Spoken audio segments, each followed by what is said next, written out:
नमस्कार।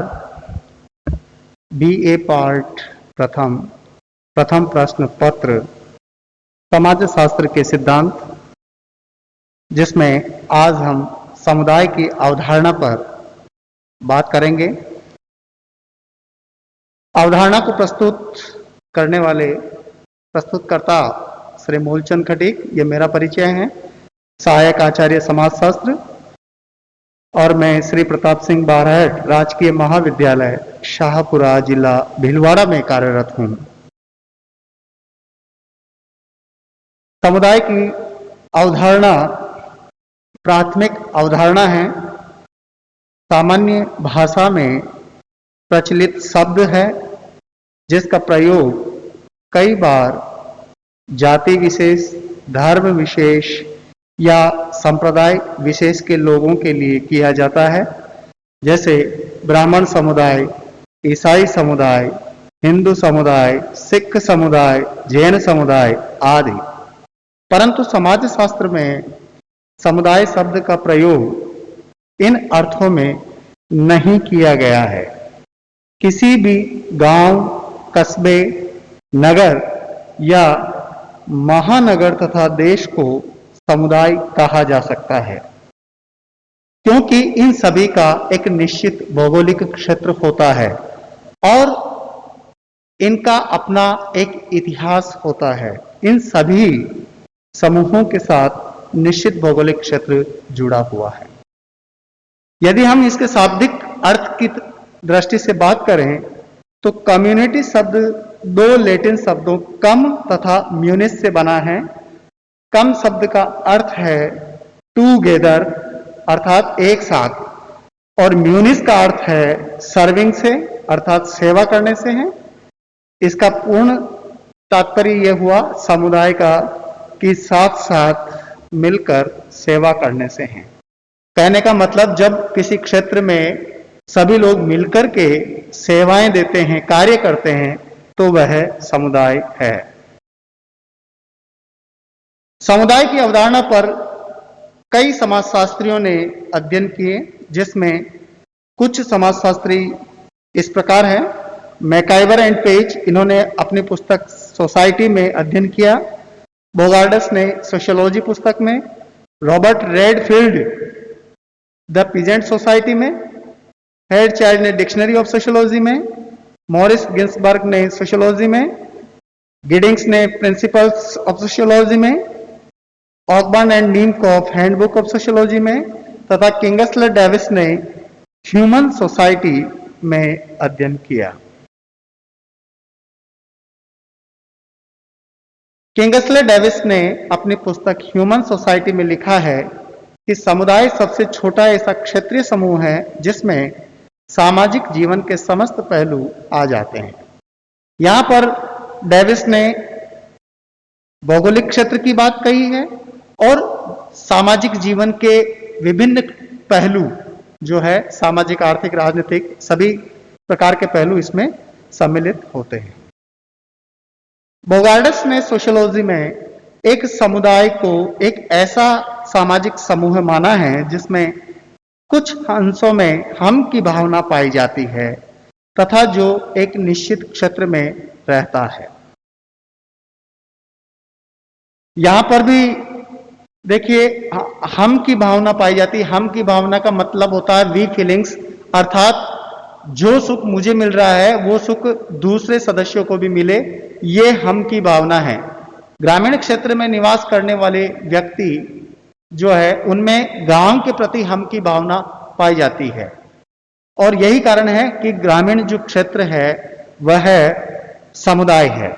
MacIver and page ने अपनी पुस्तक सोसाइटी में लिखा है कि जब किसी छोटे या बड़े समूह के सदस्य साथ साथ इस प्रकार रहते हैं कि वे किसी विशेष हित में ही भागीदार नहीं होकर सामान्य जीवन की मूलभूत दशाओं या परिस्थितियों में भाग लेते हो, तो ऐसे समूह को समुदाय कहा जाता है।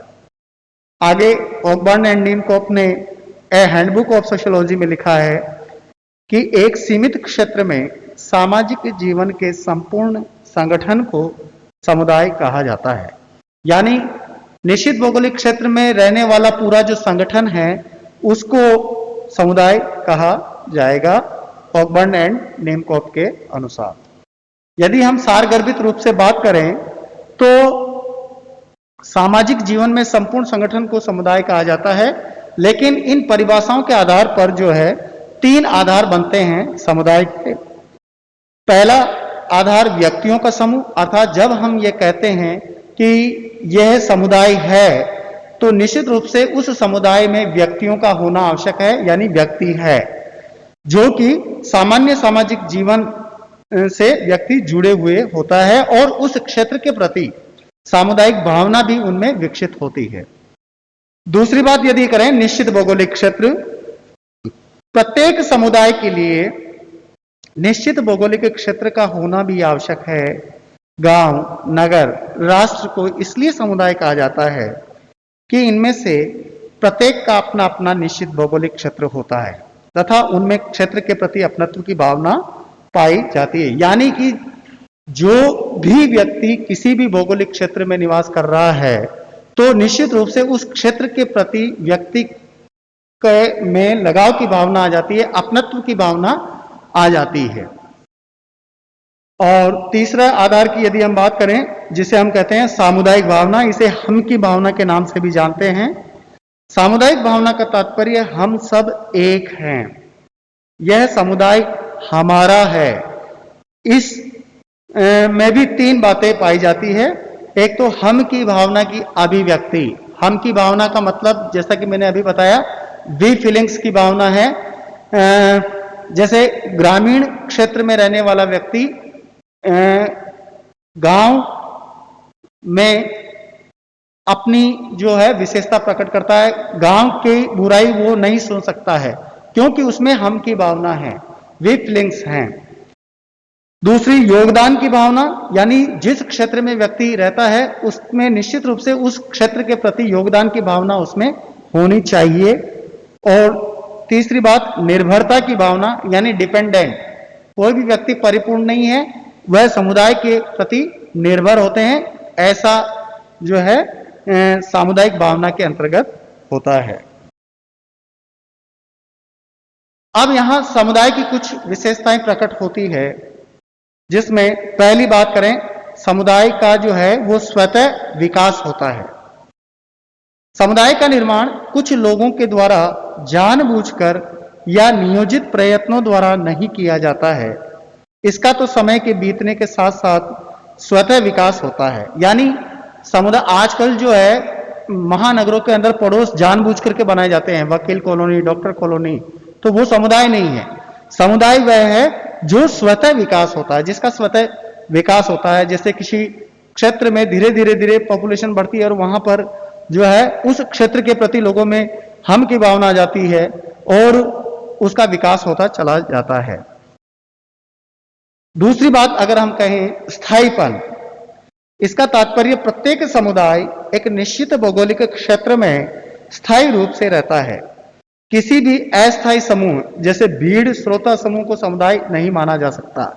यानी समुदाय की जो दूसरी विशेषता की बात करें हम, इसमें परमानेंसी होती है, स्थायीपन इसमें होता है, यानी घुमक्कड़ जीवन व्यतीत करने वाले लोग इसमें नहीं है, केवल वही जो स्थायी रूप से उस क्षेत्र में निवास करते हैं। जैसा कि चित्र के माध्यम से देख रहे हैं, पहाड़ी इलाकों में जीवन व्यतीत करने वाले लोग अपना एक समूह है और इनमें अपने आप में एक स्थायीपन है। झूम खेती यहाँ होती है और विभिन्न प्रकार की फसलें यहाँ उगाई जाती हैं उस क्षेत्र में।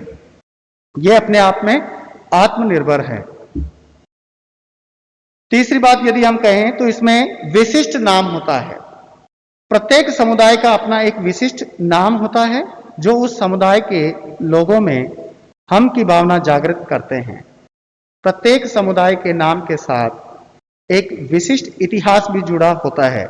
जैसे दिल्ली एक ऐसा समुदाय है जिसके पीछे इतिहास जुड़ा है। अब हम ये कहें कि भाई कि दिल्ली जो है उसमें लाल किला है, या फिर हम कहें कि दिल्ली का इतिहास क्या है, तो वहाँ मोहम्मद बिन तुगलक का नाम ऑटोमेटिक ही जुड़ जाता है, क्योंकि दिल्ली की राजधानी जो है दौलताबाद लेके गया। साधु सन्यासी पशु पक्षी सभी इस तरह के जो है उनको घसीट घसीट के भी लेके गया था। इस तरह की बात इतिहास में उल्लेख आता है, लेकिन उसका अपना एक इतिहास है, चाहे वो ऐतिहासिक दृष्टि से देखा जाए दिल्ली में, सामरिक दृष्टि से देखा जाए, व्यापारिक दृष्टि से देखा जाए, उसका अपना एक नाम है। चौथी बात यदि हम कहें मूर्तता, समुदाय एक मूर्त समूह है। इसका कारण यह है कि एक निश्चित भूभाग पर बसे मनुष्यों के समूह के रूप में इसे देखा जा सकता है। मूर्तता का मतलब होता है स्पष्ट रूप से दिखाई देने वाला।